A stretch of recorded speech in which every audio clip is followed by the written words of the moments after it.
Halı gülani ruhları ağlar ölümünü eyleyir dermanındılar kalbi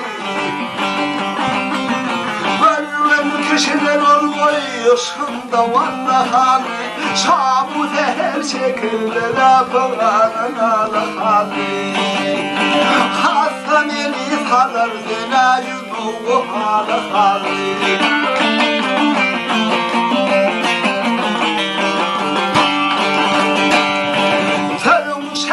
şeker hem yerim kandı ataldır Kuplar içinde kosunam elbette bir bataldır İmma iki bu yerde oturuşunu oturdur Rakibim demek edeceğim merak ederdir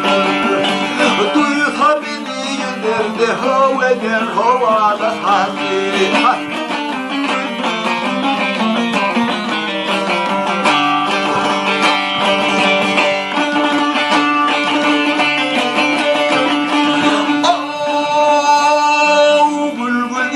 çıkanda deryada kurami başım gider payında yolumda tamamı Totu boyar sevimi kıpsan şirin kelami boyunları benim de kıyılışım benim salami Gidip kaldım o şoyuna yanılmış dağlı kalbi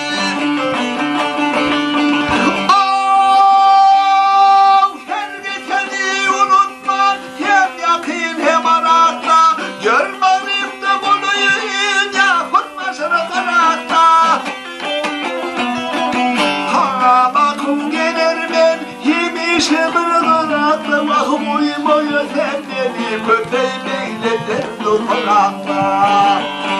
Bırrana dâhiliyle yürüdüşü vatâla hâli